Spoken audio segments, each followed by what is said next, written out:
legally obligate them. Oh, sorry, it said the meeting was being recorded. Uh, I don't obligate them with any listing paperwork at that time. I'll say, oh, that's so great. I'm so happy. I can't wait to work with you guys. What comes next, just so you know, is I'm going to put together listing paperwork and I'll bring it over to you, or we can sign it digitally. Before 2020, I almost always went to the house and signed listing paperwork in person, maybe the evening of the pre-inspection, which is usually in 10 days after the listing appointment. Almost exclusively now, I've said, mostly it's time saving for me to say, well, I'll assemble all the listing agreement paperwork.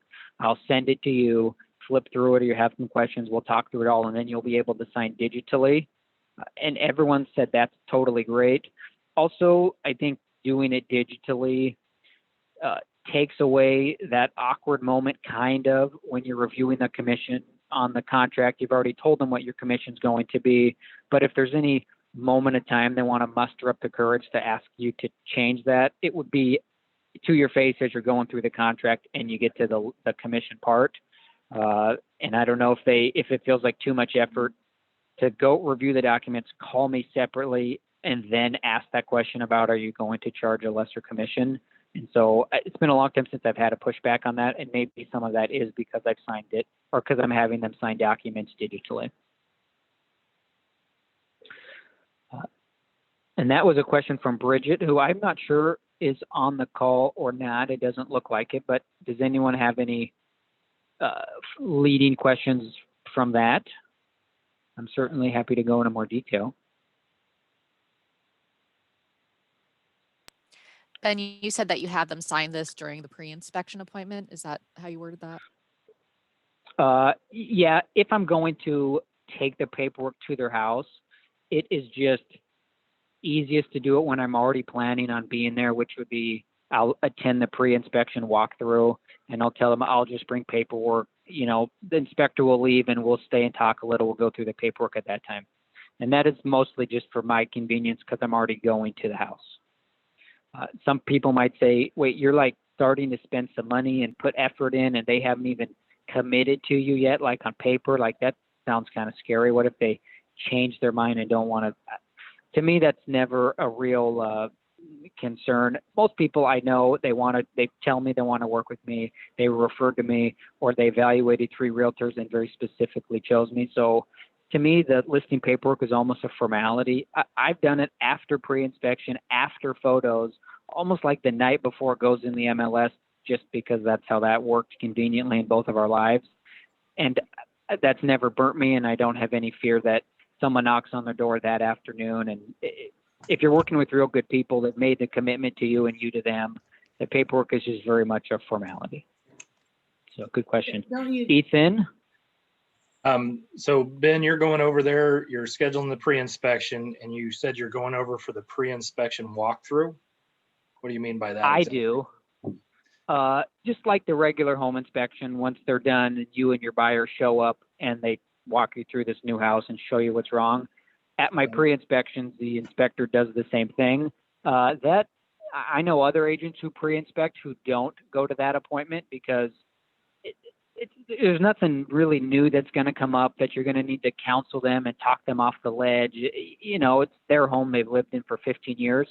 I could easily get the report and go through it later with them, which I will do. But to me, it's just a nice time to go ask any questions from the inspector. It shows that I have some professional competency to be there with the seller and ask some specific questions. So maybe it's not necessary to go to every seller's pre-inspection, the walkthrough of that, but I always do. And it might be a time to do the paperwork and or give them some final guidance about things to move around their house before photos. So I usually go for a CMA to their house. I go another time for the pre-inspection. Sometimes I'll go a third time if it's paperwork at that another evening, or they want me to give them final approval of how the house looks prior to photos. But I don't mind going to their home 2 or 3 times. I mean, it's all good face-to-face contact. So the whole one stop, I do the CMA, I get the listing signed. I don't ever see them again because I've wrapped it all up at one time. I'm a little bit the opposite of that. I don't mind going there at some regular intervals. Okay. And these Sure. pre-inspections, you found that I heard you talking about it in your video earlier, but you've found those to be a really good addition to your repertoire there. Yeah, I can't think of any reason not to do a pre-inspection, which is one of the questions I think Katie had asked. Uh, to me, I get hired more often because of a pre-inspection. Really? The sales are simpler because of a pre-inspection. I mean, who knows? I've been not pre-inspected a listing in a long time. Maybe buyers are waiving inspections on anything. It doesn't matter, and we don't have to talk about inspections ever again. But I just know I ran the numbers this year at one point of 34 pre-inspections in a row. Only 3 times did the winning buyer conduct their own home inspection. So the other 31 sales, I didn't have to sign a property inspection resolution. I didn't have to negotiate repairs. I didn't have to leave and let the inspector come in and the sellers get kicked out and then they're nervous about what's going to happen.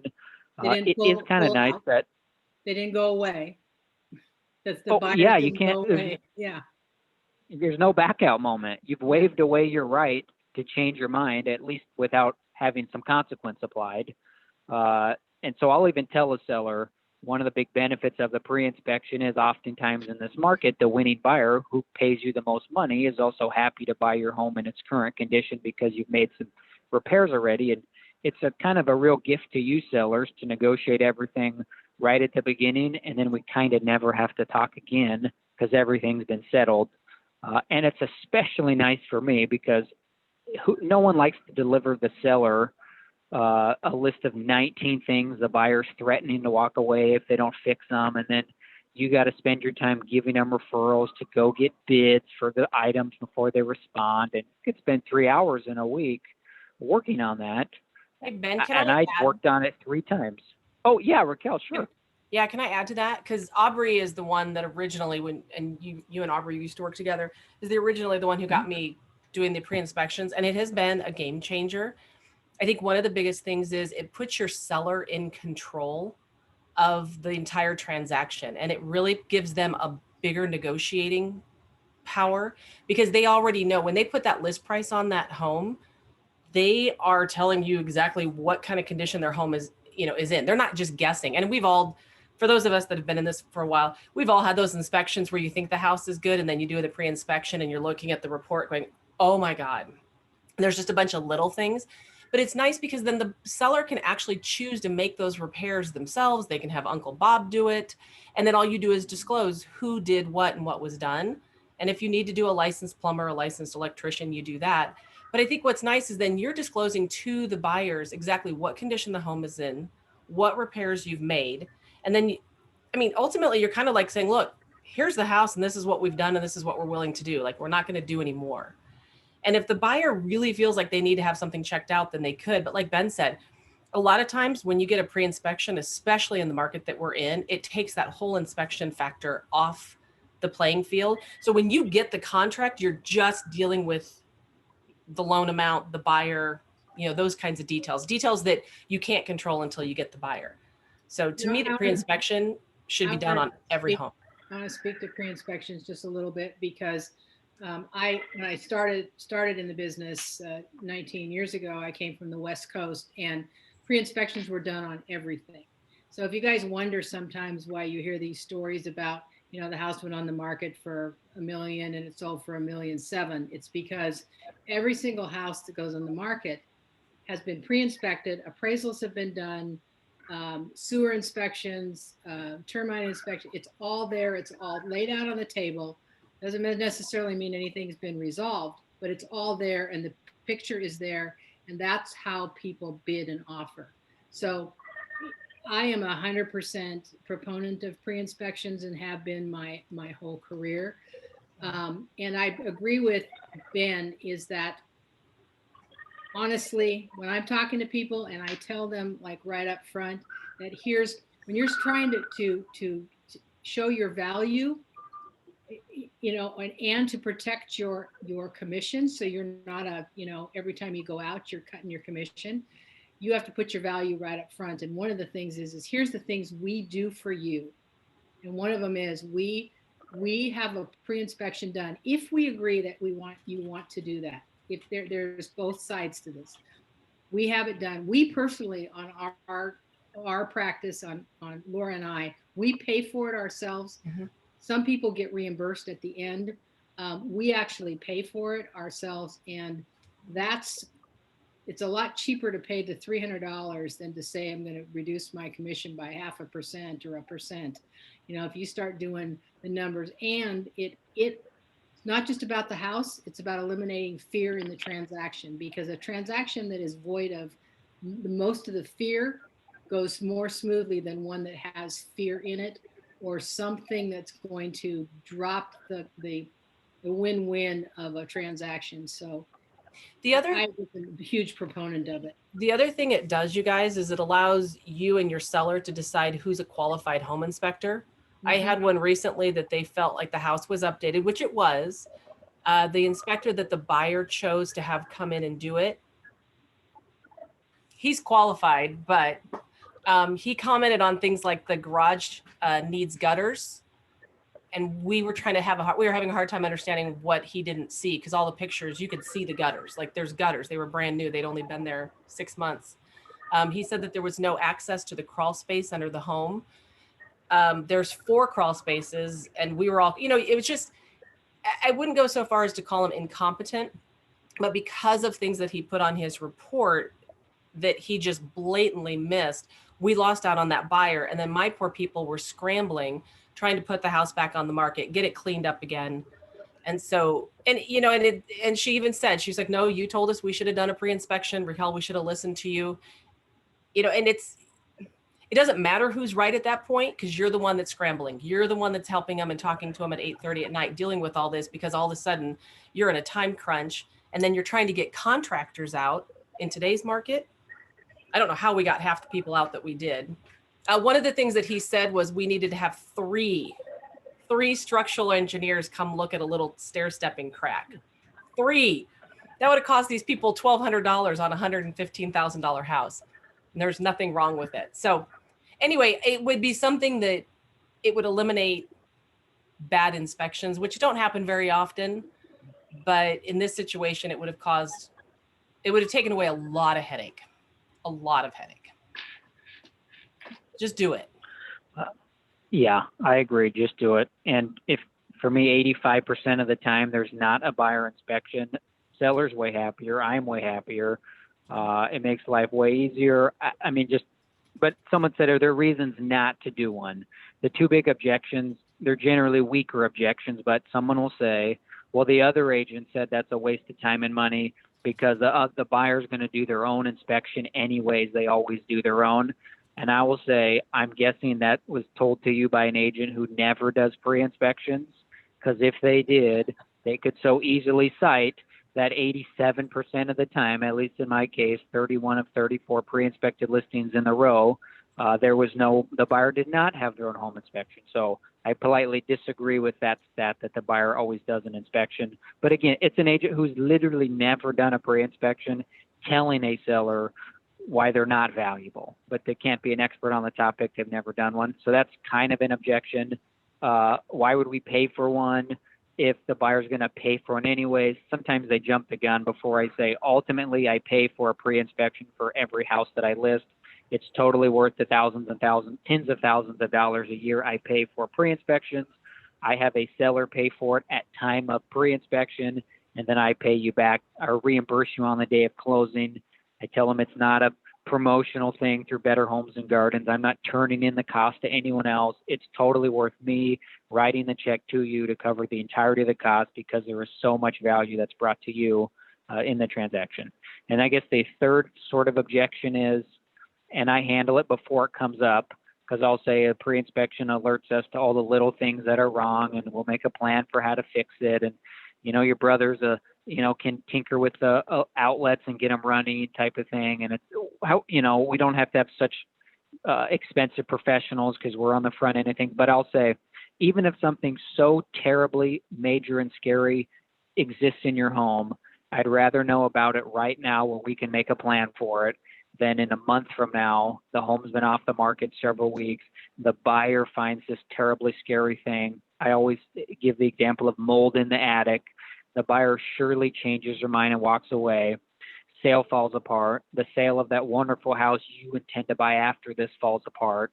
So even if there's something that tragically scary like mold in your attic, let's find out about it now. At least we can make a plan for it. And that really resonates for the person who is going to buy after they sell, or they're moving out of state and they really don't want to be in another state, have the sale fall apart, and then they're beginning again. And so the reason why you might not do a pre-inspection is the seller who says, what if something really scary comes up? I don't want to have to tell a buyer about that, or isn't that going to keep my house from selling because I have to disclose all the things that I know. Again, a buyer is going to determine that if they have their own inspection. I'd rather know now than in a month from now once you've lost this perfect house you intend to buy after this.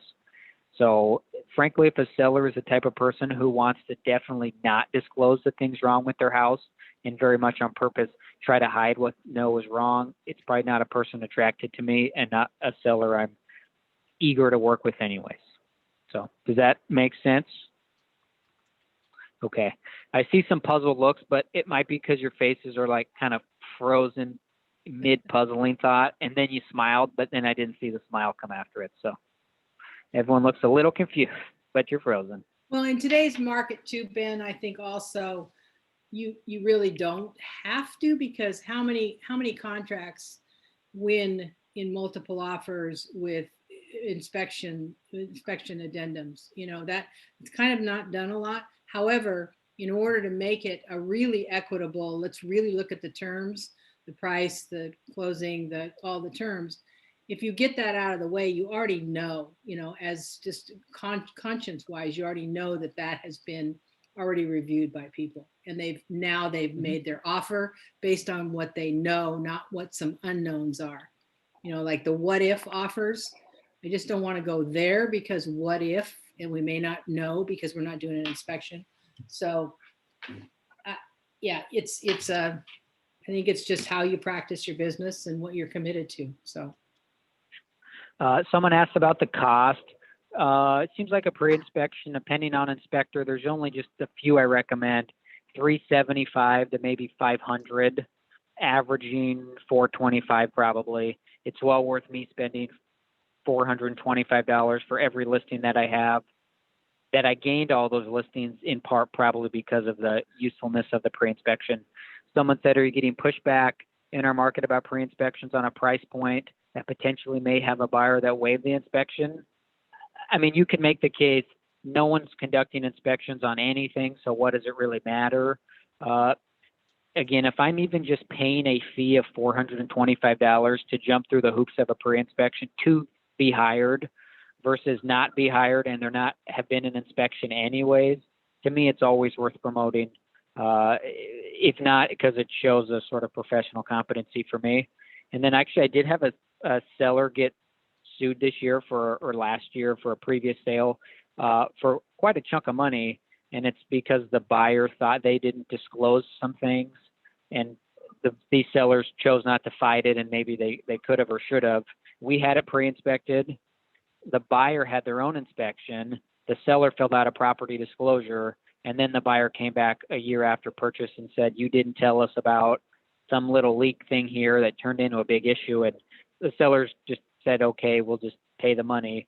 We might have fought it. But to me, the pre-inspection also is a little bit of protection from the seller who, I mean, these sellers never would have thought to disclose this tiny little maintenance thing they did to their drain in the shower, which we've all probably tightened a little pipe under our sink and thought nothing of it and moved on. And 4 years later, sell our house. And a year after that, some leak is sprung, and you know and everything was falling apart for these guys. To have an inspector come out sort of doubly discloses anything that you maybe forgot to report wrong with your house. And so to me, it kind of is some protection for the seller that you've disclosed everything you remember. We've even over disclosed and let a reputable home inspector do the same. So hopefully there's just nothing we've forgotten to tell you wrong with our house. And so to me, I mean, it makes me feel good if I'd sell my house, that if I forgot to report something, an inspector would cover my butt and tell the buyer about it. And if I reported what's wrong, the inspector reported what's wrong, and then they chose to buy it anyways, to me, I think it's an extra layer of protection a little bit. So that's kind of a different viewpoint of the pre-inspection, but it does sort of hedge your bets against a buyer coming back to your sellers down the road type of thing. So someone asked a question about who do I use for a staging consultant and what is the price? I use a real nice lady named Mary. She goes over there for about an hour. I pay her $125 for her time at the house. She meets with the sellers on their time. I don't attend or need to attend, actually. She'll go room by room. She'll make notes of recommendations, never requirements, just things that she thinks would make all the spaces look better. She leaves the notes for the sellers. She charges me $125. And to me, that's well worth it. Early on, I would do it on my own. Not that I'm a professional stager, but it doesn't take a lot of skill to say, hey, everything on your kitchen countertop right now, I would take away everything but about 3 things. And you pick the 3 things, just make sure they're like about the size of a football, not bigger and not smaller. Or you see your fireplace with all the decorations all over it. Anything smaller than a football, I would pack away. I mean, I just always use that football size because it gets rid of little collectibles and trinkets. I could go room by room and do all of that, but I started paying Mary to do it. One, it just is another trip to the house. CMA is a trip, pre-inspection's a trip, paperwork might be a trip. Hey, what about, can you come over and go room by room for us? Like, it's worth $125. She's very talented at it. Also, she can say things. I don't not have the courage to tell a seller they have way too much stuff in their living room, but I also don't mind having someone else in a very nice, kind way be the one who says, hey, you have way too much stuff in your living room. So, but Mary's real nice and kind, and so $125, she bills that to me directly. And oftentimes I won't even go to the house again. I saw it when they lived in it fully. And then I know Mary went out there, and then the photographer went out there once the sellers told me the house looked its very best. And then I get the photos, and it looks amazing because Mary really did a good job coaching them through, paring down on their items, taking things off shelves. I mean, she's just real talented, so I'll happily use her over and over, and it's, to me, worth $125. So any questions about that staging stuff? Well, I'll interject a question. A lot of agents, and I had previously done it when Aubrey and I worked together, bringing in possessions to make people's spaces all look their best. You know, when you think of staging, you automatically think bringing in stuff. That sort of fits the MO of what staging is. So people will say, you know, are you going to bring in stuff? Will you bring in stuff? And I'll say no. Most people don't need more things in their house. They actually need less. So I just don't see any value in us bringing in more things. Now, if it's a particularly unique home that's vacant, maybe I'd consider paying to bring in some stuff. But in this market, homes are selling whether they look nice or not, frankly. The vacant ones are selling empty or full of stuff. The staging to me is just another little like feather in my cap of why a seller might choose me. It's because it's a service I offer, and it's not terribly expensive, and it does make the house look a little better. But I haven't paid for, I don't think I've ever paid to bring in stuff to someone's home. Though way back when Aubrey and I worked together, she had a storage units basically of all the stuff that we would load up, drive over ourselves. You might spend 6 hours in someone's house on Tuesday putting all the stuff in it. And then once the house sells, another 3 hours to take it away and go back to the storage unit. It just was a lot of time. You know, you're probably adding 10 hours of workload for every seller. And so we cut doing that. And at this market, I don't think it's terribly necessary. But the 125 is real nice. Ethan said, are you paying for pre-inspection and stager before you have a signed listing agreement? Well, so the pre-inspection they pay for up front, and that's the bigger chunk. That could be $500. Sometimes Mary will get over to the house real quickly before we've signed paperwork. Mary sends me the bill, and yes, I paid for that before we signed listing paperwork. One time this summer, she went over, did all the staging consultation, and then they chose not to list because they didn't get the placement to med school that they were almost guaranteed they were going to get, which would require them to sell. So I ate $125 for them to get some recommendations on making their house look a little cuter. And that was fine. I mean, this year was good enough. It's okay if I eat those things on occasion. I'd ideally not go through that experience again, and I don't think I ever really will, because most sellers, they know they're ready to sell, and they know the steps in place they've committed to me, and whether their signature comes before or after Mary sees the house is not as consequential to me. Now, pre-inspection, I make them pay for that up front, because $500 times 4 pre-inspections and they all change their mind. Well, I don't want to carry that type of money around or float those costs. So good question there. I'm going back to the list of questions that I was emailed in advance. Someone said, I mentioned my seller packet. Can we get a quick rundown? So in my seller packet, I leave it at the house. I mentioned that when I meet with them instead of taking it in advance. A lot of it is just reading, like 20 tips for getting your home prepared for sale. I mean, none of that's like trade secrets. You could look online and say, what tips do you have for preparing your home? And it's clean your carpet and get rid of evidence of pets and change out your shower curtain and replace all the light bulbs, the burnout one. And so there's just some reading about that. There's a long explanation of what staging does and some stats related to staging, talks about pre-inspection and the value of that.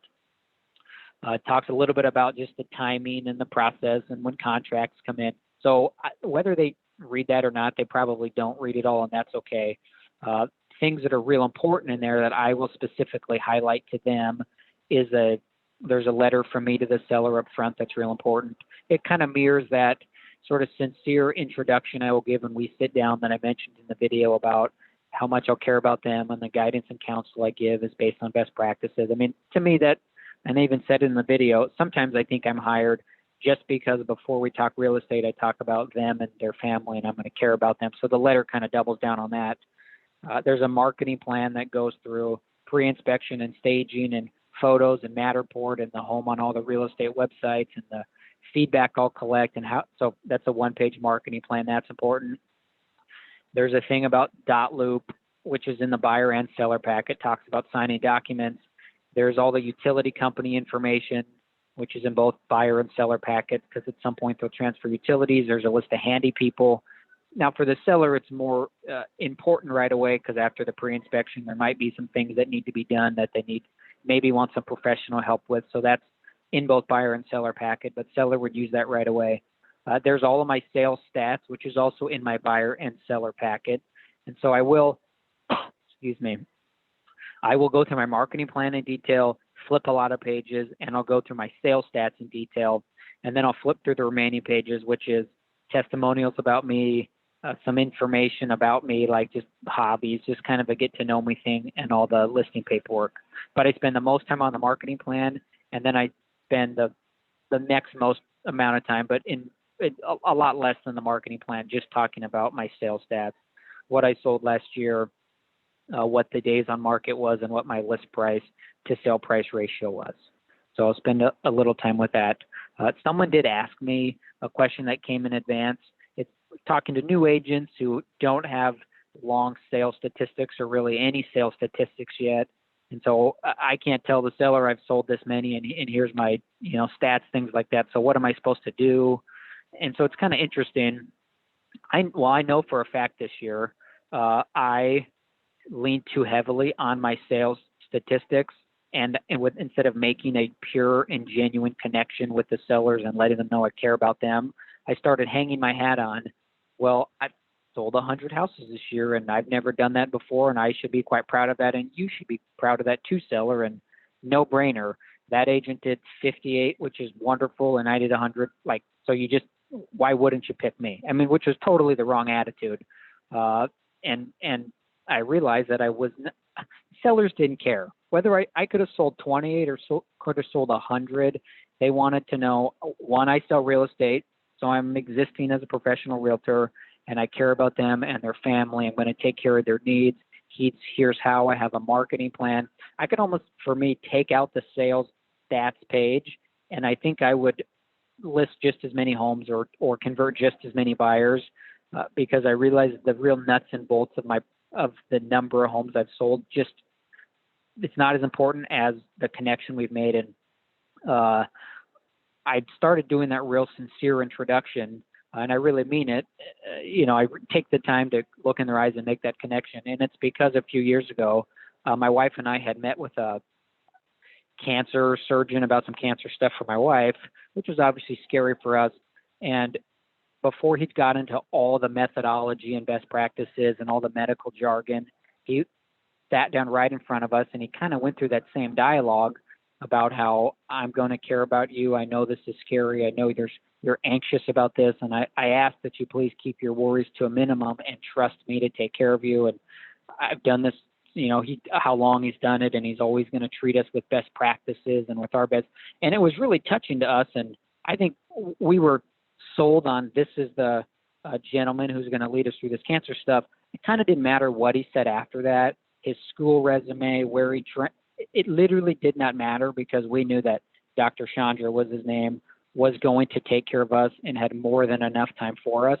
And it sort of dawned on me, though, a home sale pales in comparison with the severity. All the details and it does not matter if they don't know I'm going to take care of them. So I guess my advice for the new agent is that connection you make, if you do that well enough, you don't have to totally worry about those sales stats and things.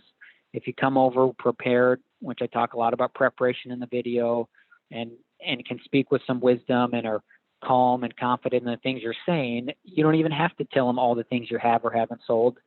And I also know I've gone up against agents because there's some I compete with all the same ones because of some Dave Ramsey financial advisor recommendations that I get or referrals I get. And so I know who they are and I can see their listings, and they might go through 3 price reductions. There was one this summer, a particular agent, I think they reduced the price 3 times and sold it for like 71% of the original listing price. Well, I know they're not meeting with the seller and telling them I average 59 days on the market, and I can promise you I'll sell your house for 71% of the listing price, because you would never get hired. And so I know there are agents who don't have really good stats, who can't bring up their stats because it wouldn't do them any value. I don't know what they say because I don't sit in those appointments, but they have certainly been hired over me with way worse sales stats, and they were successfully hired over me to sell their house. So my encouragement to a new agent is, I don't think a seller really cares that much. They care if you're going to take care of them. There are really experienced agents with less than boast-worthy sales stats, and they simply can't be bringing those up, and they find other ways to connect or talk about what they're going to do in their marketing plan. So you can almost, I don't know if it has to be an issue. It feels like a bigger issue in your mind. Like I have a big neon sign that says I haven't sold enough real estate, but I don't think a seller cares about that as much as we think they are going to. Now, some people will say, even me, how many years have you sold real estate? And I'll say this, I just concluded my 7th year with a real estate license. And I know it sort of feels like, well, another agent has done this for 30 and I've only done 7, and so I'll say, well, it's my 7th year with a real estate license. Is that important to you? Or is the length of time holding a real estate license, is that a real important part of you guys making your decision? And almost always they say, oh, no, not at all. We love the stuff you told us. So it's like they asked because they didn't know what else to ask. They didn't even care about the answer, but we've been nervous and anxious that they actually care about that stuff, and maybe they don't. It's okay to say first year of real estate. I mean, I wouldn't say I've never done this before or 1 month, but you could say I just concluded my first year, I'm in my first year of real estate. And you might say, again, is length of time with the real estate license important to you? And they might say, well, yeah, because, we think our situation's so unique that we really need an experienced agent. And I think you can ask some questions about, what do you think's unique about you, or that you feel like you need a more experienced agent. I think with the right questions, you can often help a person conclude that it's not as important as you think. Or the seller who says, have you ever sold a house in my neighborhood? And I always fall on the sword of honesty probably, and I'll say, no, not in your very specific subdivision, I've not, but in the general area, absolutely. I think some agents would just say, have you ever sold in my area? And they'd say, oh yeah. And that's all they'd say. Now, oh yeah, might mean, yeah, I work in Millard and your home's in Oakmont. You didn't say, do you sell in my neighborhood of Oakmont? They asked, do you sell in the area? And you haven't sold in Oakmont. I think it's fair to say, oh yeah, or yep, sometimes I do, or I have clients all over the area. I mean, I would always give an honest answer. I've just so specifically said, not in your specific subdivision, which is maybe more information than they need, but I just fall into maybe just blatant honesty there. And I'll say, is that really important to you? And they're like, well, no, we just want to make sure, someone knows what they're doing and knows the area. Well, I haven't showed in the video, but the whole market analysis where we dig deep into everything that's gone on in Oakmont over the last 6 months more than proves that I know the area very well. If I have sold 3 homes in Oakmont, I'd lean heavily on that. And I'd say, oh yeah, 3 families just this summer. I've done a ton in yours just down the street from you. So I would lean into it when it helps me, but you can just lean away from it and say, oh yeah, general area, absolutely. And say, is that really important to you? Because I just don't think a seller really thinks they have to work with the Oakmont expert to sell a home in Oakmont. I mean, and even if they did, you might ask why or why is that important? I think you can help them unpack that you'd be a totally suitable choice for them because you're going to care about them. You have a plan in place. So I don't know if that addresses the sort of the spirit of that new agent question or some workarounds. It just feels totally different on this end to give the advice on don't worry about those feelings because I had all the exact same feelings. But now I just think I've seen the light or have the clarity to know that I'm more concerned about what I have and haven't done, and the seller is less concerned. If I show up prepared, look appropriately, speak appropriately, care about them, those are the things they take care of. You haven't had your license as long as that other person has had their real estate license. So remember, any you guys, commentary on that? Remember, you guys, the 3 things that people have in their mind when they meet you, when they're doing business with you is, can I trust you? Are you good at what you do? And do you care about me? And that is exactly what Ben just actually like gave you a dress rehearsal for, because if you want to really get good at answering uncomfortable questions, watch politicians. It's the best lessons in the world. You ever notice they never say yes or no, or they never really answer any questions? Well, you're going to answer questions, but one of the really good things that Ben just did is leverage them and ask them. And everything about the way you did that, Ben, wasn't like pushing them off. It was like you were really trying to find out what was important to them. So that was probably just a little nugget of gold right there. That, Tim, I would love to take that piece that he just spoke to and make that like one of the tips, like the 5-minute answer tips, because gold, absolutely gold. And that's how you approach those questions. Because who's afraid of somebody saying, how long have you been in the business? Yeah, exactly. I was scared to death of that when I first got into business. The other thing that you got to remember is, and I think Brian will speak to this in one of your classes, is a dialogue for that, which is, you know what? I am new to the business, but I'm fired up. I'm enthusiastic. I've got time for you. And I am only one phone call away from tons of experience that I am in line with and can get any answer that I need to get for you. So, also bringing in your mentors that you have and your, the power of what's around you too is also helpful. So I am confident that he will talk about that. He did that in the previous version of 100 Days to Greatness. He talked about how you can give confidence while still a brand new agent. So I guarantee it's going to be a subject. Super. So we have just a couple minutes left. This has been amazing, Ben, of course. And I want to just see if anybody else has any final wrap up questions, or Ben, you have anything that you want to like wrap this up with? Just let you go with it there. I don't know if I have anything that I haven't said or didn't put, real specifically in the video. Brenna did say, what if the seller is like, I just can't use you because you're too new. Is it worth trying to salvage it by co-listing with a more seasoned agent? I'd say, yeah. Or you might say, I mean, if I met with a seller and they wanted to list an acreage, I would not project the confidence I need to be hired, because I do know acreages, and that's just the truth. Now, if they knew me and trusted me and liked me, I think they might be willing to hire me. But I'd say, we've known each other a long time, and I I have the character to take care of you. But I think you'd be way better served if we also had an agent who was really experienced in this. And so I'm going to bring them in, and so I think that's okay to do.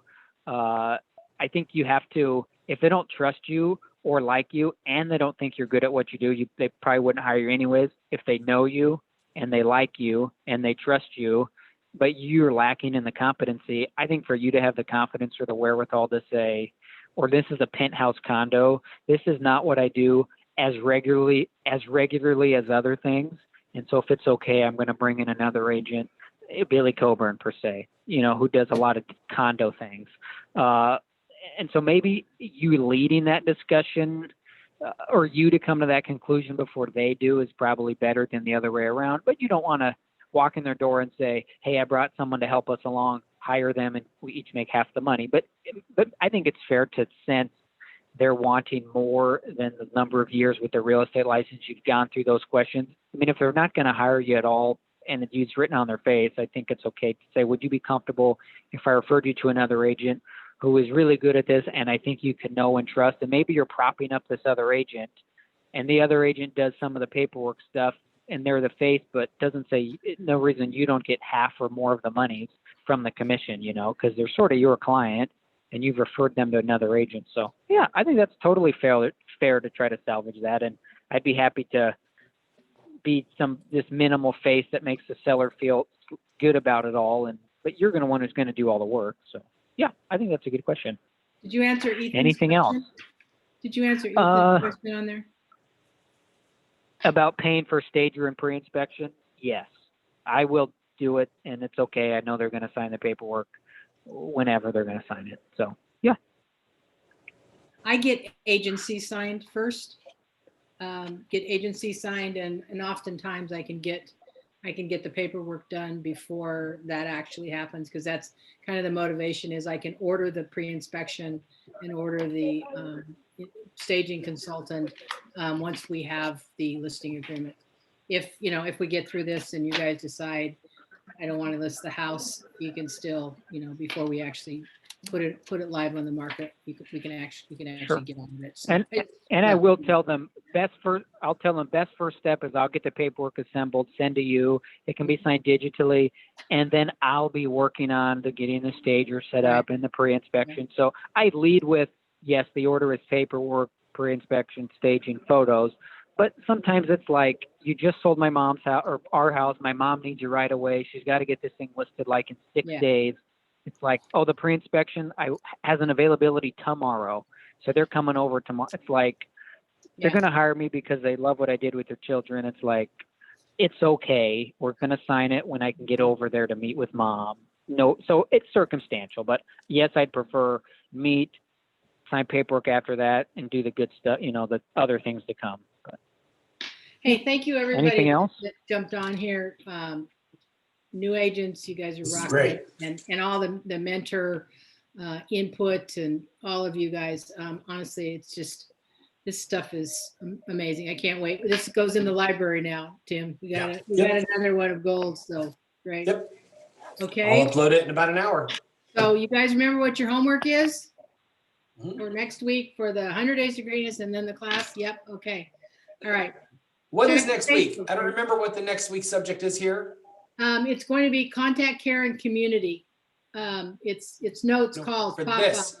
Yeah. No, for this class. This one is, I think it's Dawn, isn't it? Dawn and Is the it Dawn? Dawn and inspections. So, Okay. And that Alright. video is on our Go Room. I've had it private, but I will make it not private now so you guys can watch it. Okay. All right. See Thanks, y'all. guys. Thank you. Bye.